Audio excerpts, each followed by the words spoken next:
I am Ferdinand Marcos, and I am the President of the Republic of the Philippines.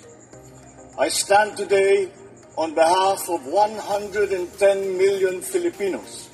Everyone, hello Universe HB again. Shoutout sa inyo mga kababayan. Di ba, pinapahayag ng mga DDS people power nila ngayon.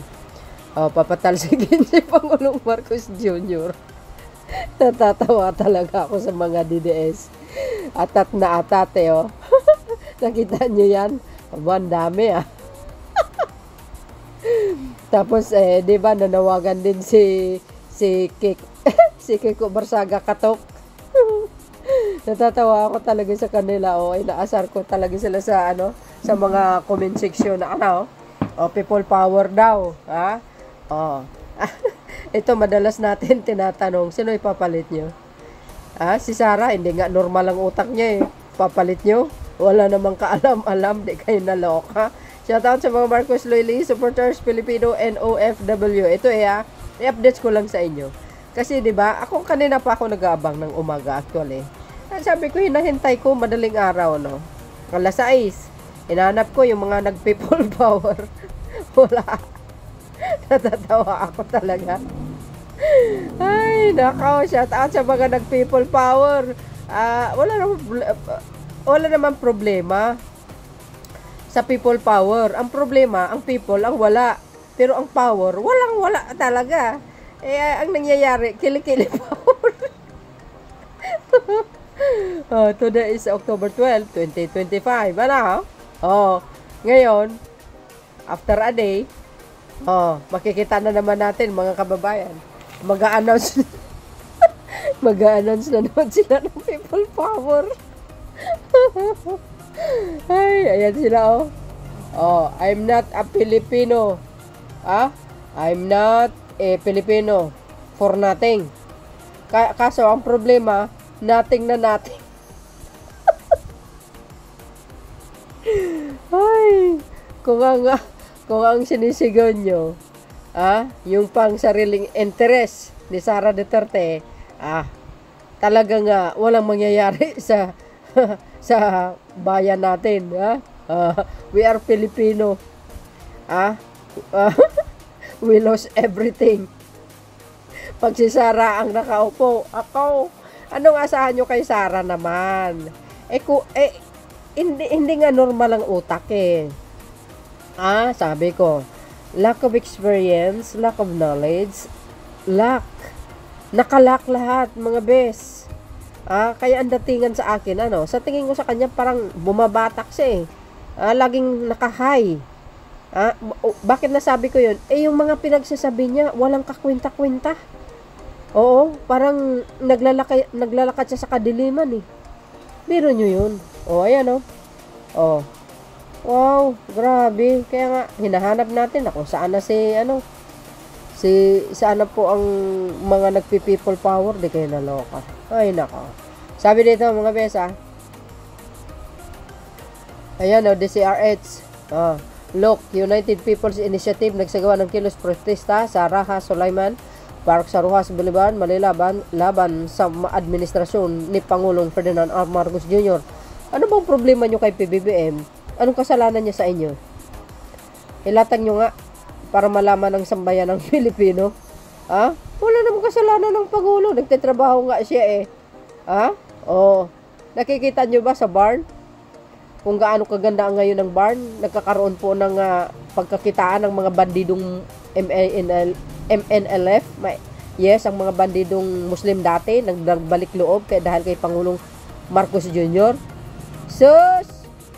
Tain nyo, tumigil-tigil nga kayo. Wala kayong mapapala dyan. Muwi na kayo doon sa bahay ninyo. Biro nyo yun. Hindi kayo naloka. Dito sa mga to, ewan ko ba? Kung alin pa yung Pangulo na napakagaling mamuno, yung pang gusto nilang patalsikin, bakit? Ayaw nyo ba masita? Yung mga pinagkagagawa ng mga ibang politisyan na nagnininok sa kaba ng bayan? Ay sus, kontra kayo ng kontra. Wala naman nangyayari sa pamumuno ng puon nyo. At least ngayon kay PBBM mayroon tayo nakikita na unti-unting nagbabago. Maraming tulong galing sa mga magsasaka. Kayo, wala na kayo ginawa kundi magsisigaw dyan sa gitna ng kalsada. Imbis atupagin nyo yung pamilya nyo. Ay, nako. Ito, konsumisyon talaga itong mga to. Sa totoo lang. Ito, tingnan yung mga nagko-comment, mga kababayan. Pinakita ko lang sa inyo kung gaano sila kadami. Yan kailan kaya magigising ang mga taong tulog sa pansitan? Kahit karaparapan na billions na kawan, tulog pa rin. Kahit sinabi na kung sino utak sa insertion, tulog pa rin. Kahit ubos na ang resources trillion na utang, tulog pa rin. Alam nyo, ito madalas natin sinasabi, matagal na po ang nakawan sa kaba ng bayan. 'Di ba? Sa totoo lang, matagal. Kanya lang, masasabi nyo, bakit hindi nasita ngayon lang? Paano nyo naman masasabi ngayon lang na ibubunyag yan, ika nga na-expose? Kasi wala naman matapang na mag-usisa at mag-imbestiga Wala Sino mga past administration na matapang na ibubunyag yung mga pagnanako sa kaban ng bayan? Sige nga, kahit sabihin mo may alam yung iba patay mali lang kung hindi si BBM, ang nag-expose, malalaman kaya yan? Dapat nga magsapasalamat kayo kasi siya, kahit papano, matapang na in-expose niya yan. Kung hindi niya in-expose yan, walang mangyayari. Tuloy-tuloy ang nakawan hanggang sa dulo ng walang hanggan. Sabi nito, ipalit nila si Sara, wala nang kondisyon utak nun. Puro galit, hinanakit at paghihiganti ang layunin niya. Hindi para sa bayan, kundi pansarili. Ang nais at hilain pa sa impyerno ang bansa. Tama. Mga bubong tanga, ayan. Pagtitipo ng mga saltik.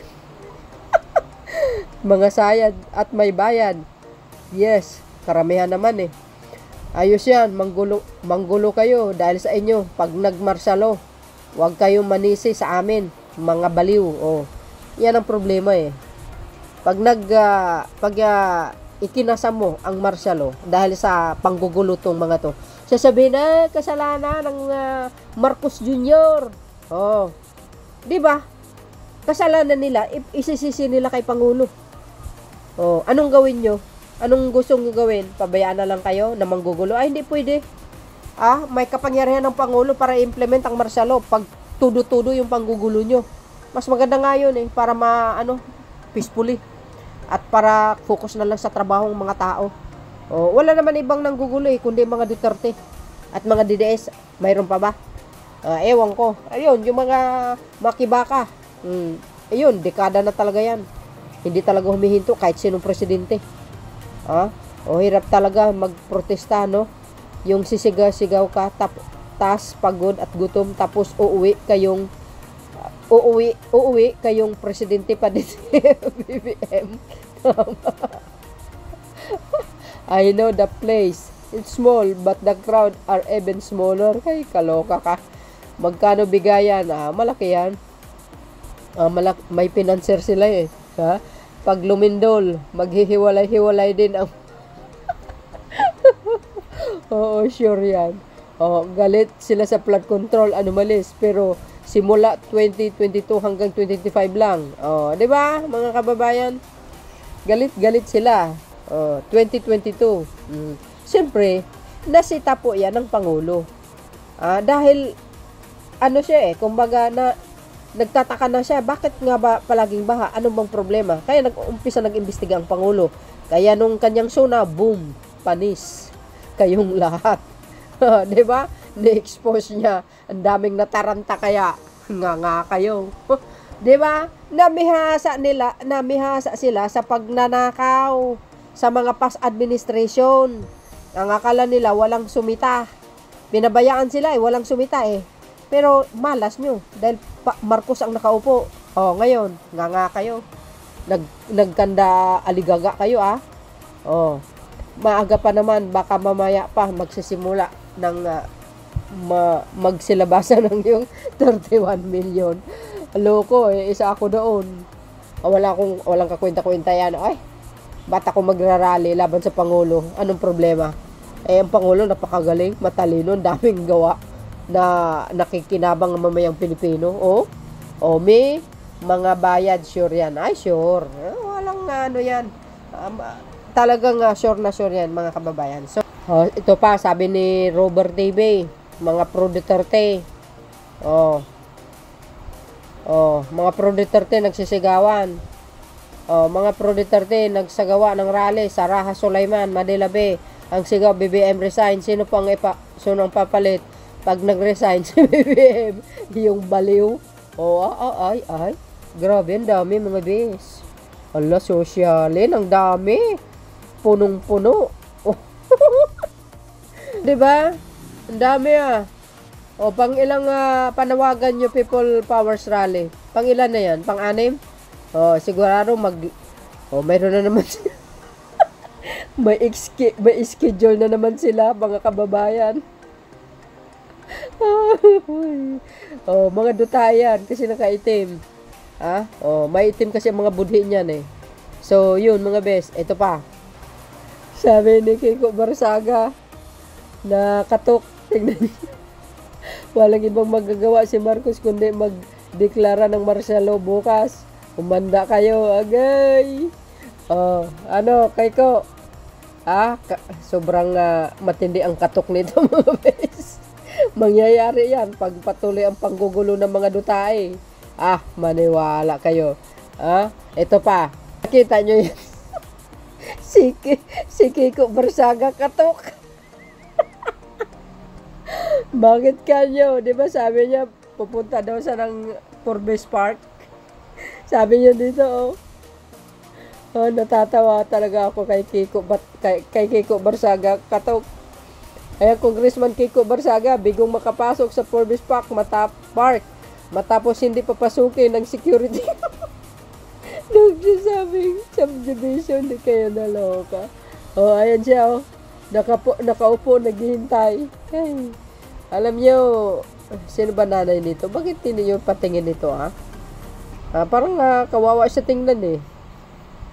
Matindi po ang, ang katok nito sa ulo. Nakaupo sa harapan mag-isa. Ay, ewan ko, consumption ka talaga, Kiko Barsaga katok, ito pa. Ito na naman. Ito naman ang protesta ng mga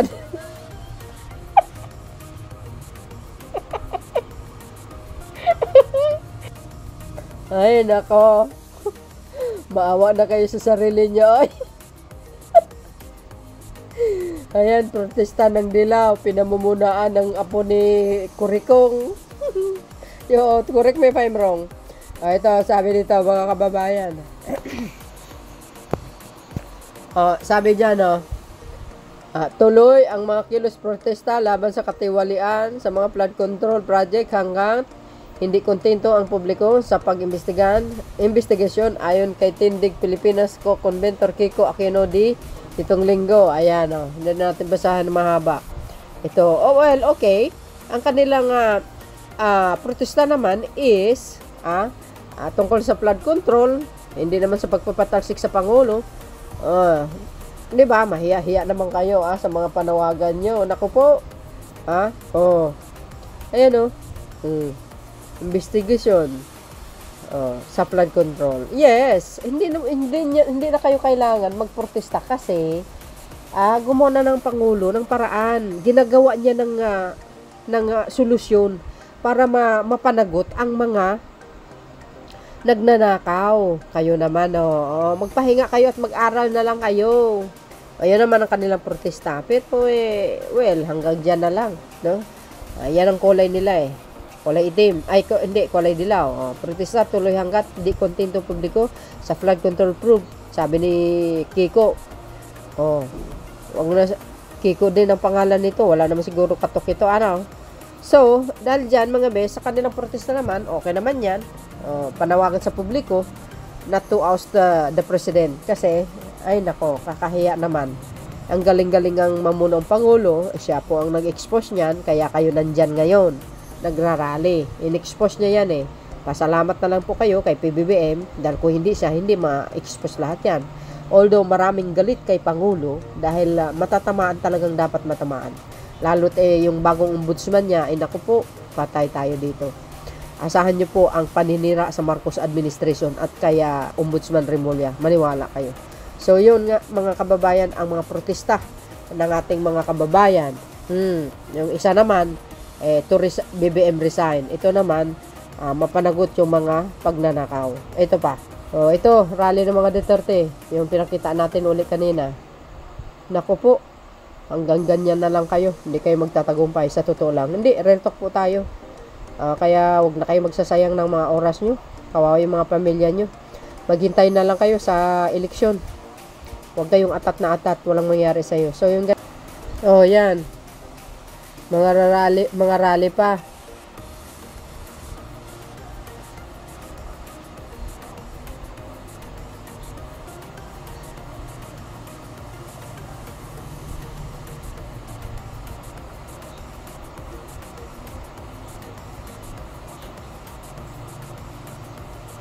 Ayan pa.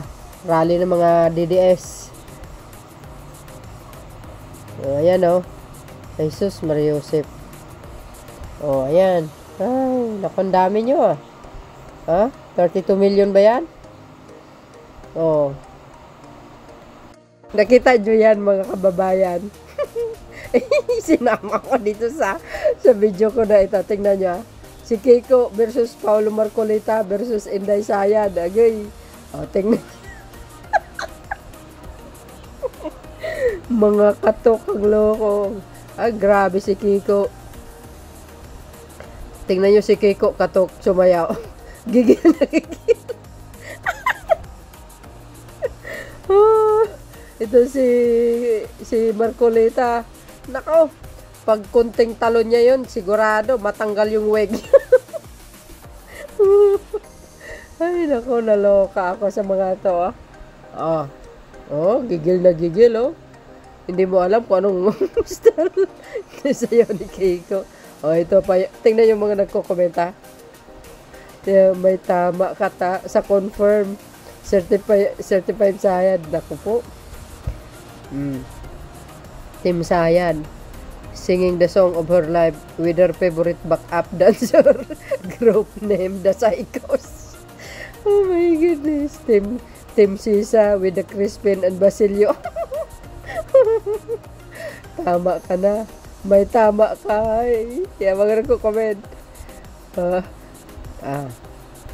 In 28 Sara is the president. Ruben BP, Paulo SP, and Keiko sa speaker. Patay ka. Bawal lang may katok sa palasyo, oy. BTS, buang talaga sila, Team Mental Hospital, agoy. Fistea, Sayad to the max. Yes. Agoy, singing for herself. May mga tama talaga. Yan ba ang gusto nyong mamuno? Nasa bansa, saan kaya? Pupulitin na agay. So, yun mga kababayan. So, yun mga kababayan. Pinakita ko lang sa inyo